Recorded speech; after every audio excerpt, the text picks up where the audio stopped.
Welcome, everyone. In this episode of Not So Mainstream, I have with me Kathryn, who is a communication strategist committed to social change, and she works in a not-for-profit organizations and create communication strategies for social impact. So, hi, Kathryn. Thank you so much for joining us today. So good to have you. Hi, thank you so much for welcoming me here today. Right. So to start with, the strategic communication for not-for-profit and social impact, that is the main area that you work in. So I want to know, and I would like everyone to know that how is it different from other communication, strategy or sector? That's a great question. I think communication is a broad umbrella that encompasses both PR and marketing. And when you look at those areas in the corporate world, you could be lobbying for Amazon, you could be promoting big oil and TikTok and big pharma and really just any number of corporate conglomerates. And absolutely no shade to people who are doing marketing in the corporate world. It's just that the realities are very different when you're marketing for selling physical products, marketing for corporate profits versus communications for social change. I think the whole nonprofit sector across itself, there's a lot of similarities within what different types of social change fields need for their communications, but there's a very big gap between the nonprofit and social impact side of things and the corporate side of things. Are there any similarities? Of course, like corporate and nonprofit, messaging is helpful, good marketing is helpful, good PR is helpful. But the means that allow you to get there, the tactics that are most likely to work are definitely different. Right. And I think that is what makes it so unique, having that understanding of creating that social impact, not just selling something, but to, have that understanding around the social impact. So when do you realize this is something that you want to do, and how did this idea of expertise in this particular area come about? Yeah, you're definitely right in saying that it's different on the social impact side because of the type of connection that people feel to the causes. And, throughout my life, I've definitely always been involved in different community activities, particularly while at university. Through stumbling my way through a few different clubs, eventually started working with the student union, and I worked on a number of different social impact causes, be it communications for the student union and thus communications for different service centers, Pride Center, the Women's Center, et cetera. But I particularly worked at the campus food bank, and that was one of the different times I did a lot of food security work. I have through jobs that I've had, like the examples I just gave, but also through a lot of volunteering opportunities on boards, grassroots activism, worked really 360 on different social issue causes. I think I've done the most on queer, feminist, social justice, and anti-poverty, food security type issues.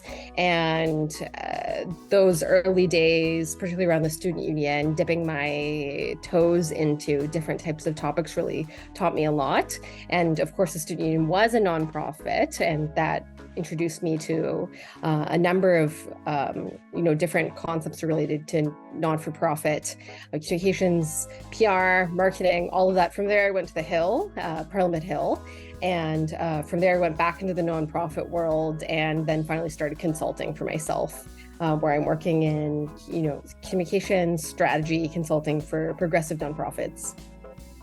Great. I have a follow-up question to that, and also it relates to the next question. What was the biggest challenge that you faced when deciding on that career journey? I wouldn't really say I faced challenges in deciding. I've always been very interested in social impact work, and there's always difficulties in applying for jobs. Myself have definitely held some privilege in navigating different career spaces, but I wouldn't say I felt a lot of issues in deciding. I would just sort of go for an opportunity that was in front of me and that was aligned. I would say, any challenges I faced in the career space would be more around Work environment. We've all had work environments that are more burning us out or, tense in certain circumstances. So that wouldn't necessarily be in the career journey in terms of picking roles, but while actually within a role, that would be something that I've definitely experienced. And under capitalism, I'm sure we all have.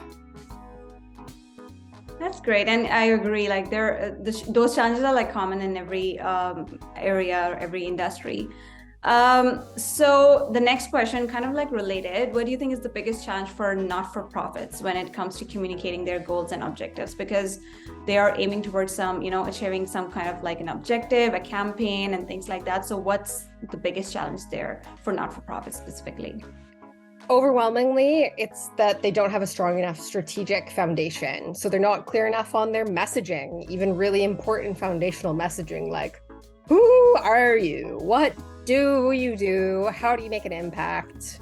And why does that matter? Why people should care? That foundational understanding of who you are as a nonprofit. It sounds easy. So sometimes you'd think, oh yeah, everyone knows who they are and what they do.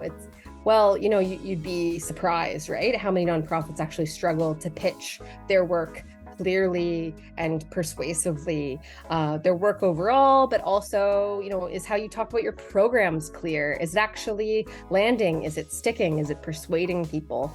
Is it helping you build champions of your cause, getting people to donate to to fuel the type of work? Are funders understanding your impact? And if not, funders don't understand your impact, they're not going to be opening up their wallets for you for sure.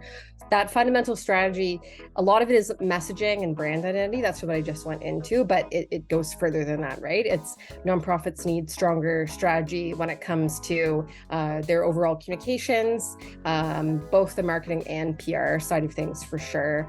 And I'd say that one way that this manifests itself is, of course, the under the nonprofit industrial complex and the current funding system, nonprofits have to really compete and scrape by when it comes to funding, including even nonprofits that are doing some pretty crucial social services work, filling in the cracks for things that governments are not offering, right? So we're talking even really important nonprofits often struggling when it comes to getting by for funding, and that you're just looking for the next grant, really just trying to get from grant to grant. What that means communications wise is that nonprofit staff are often focused on the next launch, okay? Like the next event, the next fundraising push, the next program, the next project, the project after that. And then when you look at their communications overall, you'll see that they're just talking about project A, project B, project C, project A, project B, project D, etc., rather than showing their actual impact, right? Saying who they are, how they make an impact, what they do, why all of this matters, why people should actually care. And it'll just feel like projects kind of floating around. Whereas when you're actually marketing a project, that should always be linked back to your core identity of who you are, what you do, and why that makes why that matters. You should also do storytelling, impact storytelling around your organization as a whole and around your programs. All of this needs to be woven through more cohesively. I think the way that nonprofits are funded definitely plays a role in this. A lot of nonprofits don't have enough comm staff. So I can totally understand why it's so launch to launch, project to project, but that's one of the big reasons people end up working with me, that they want their overall impact to really shine through. They want people within their orbit to really know the value of what they do, the importance of what they do, and therefore why people who are watching should care, should become champions for their cause, sign up for their programs, donate for their donate to support their programming, and why decision makers, for example, in government, should champion their policy demands and ultimately support them and ultimately pass them for the types of policy goals that they have as well. That's my answer. Not enough strategy and too fragmented. Right, and I agree with that. And because most of all the not-for-profits, they depend on the funding and the donations, right? So having that clarity, I guess, because there's too much focus on the work and tangible things that they do, that as you mentioned, they forget the strategic and, the impact creation, that storytelling component of the work. So thank you for sharing that. I want to know, like, could you share any project that you're particularly proud of and you enjoyed working on and that created impact? Which one is that, if you could share with us? Yeah, I would share that I've definitely helped a number of nonprofits as a consultant with their communications plan.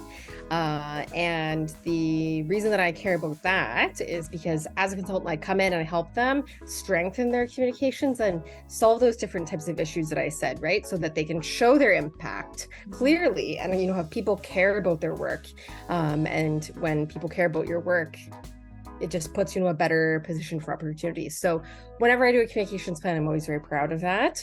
It's the type of work I like the most about consulting, to really help strengthen organizations' communications. And one example that I give was with the 519 in Toronto, incredible Pride Center. They're actually Canada's most prominent Pride Center. Supporting 2S LGBTQI plus communities in Toronto, and they have a wide range of programming. So I have a lot of other clients, and they're just a special example of a project that really stood out to me. That's great. And I also like having your own business, and when you're working with people, you make that connection not only just through your work but also like what you want to do, and you enjoy the whole process, I guess, and during that. So that I think is one of the key things when you are running your own business. So to close our conversation today, I just want to know, like, what are you working on currently, like along with your consultancy, obviously? Like, are there any projects coming up that we should look forward to, or anything that we should be waiting for? Yes, so I am building a new website for my company, and on that there's going to be a lot of free communications resources. So helping people learn more about communications as a tool to drive your nonprofit social impact. So stay tuned for that. I'm going to be releasing guides and other materials that I believe will be really helpful for the sector. So stay tuned for those resources, for different events and materials that I put out for free. That's great. And I'll link all the website links and your social media links in the description for everyone to go to and see what's there. And it will be really helpful for sure. So with that, Kathryn, thank you so much for your time today and talking about this really important aspect of communications within the not-for-profit sector. I really appreciate your time, and I had a really nice time chatting with you, and I hope the same, like our audience would learn from it. Thank you. Thank you so much. Whoever is watching us, I will see you in the next video. Thank you. Thanks. Take care.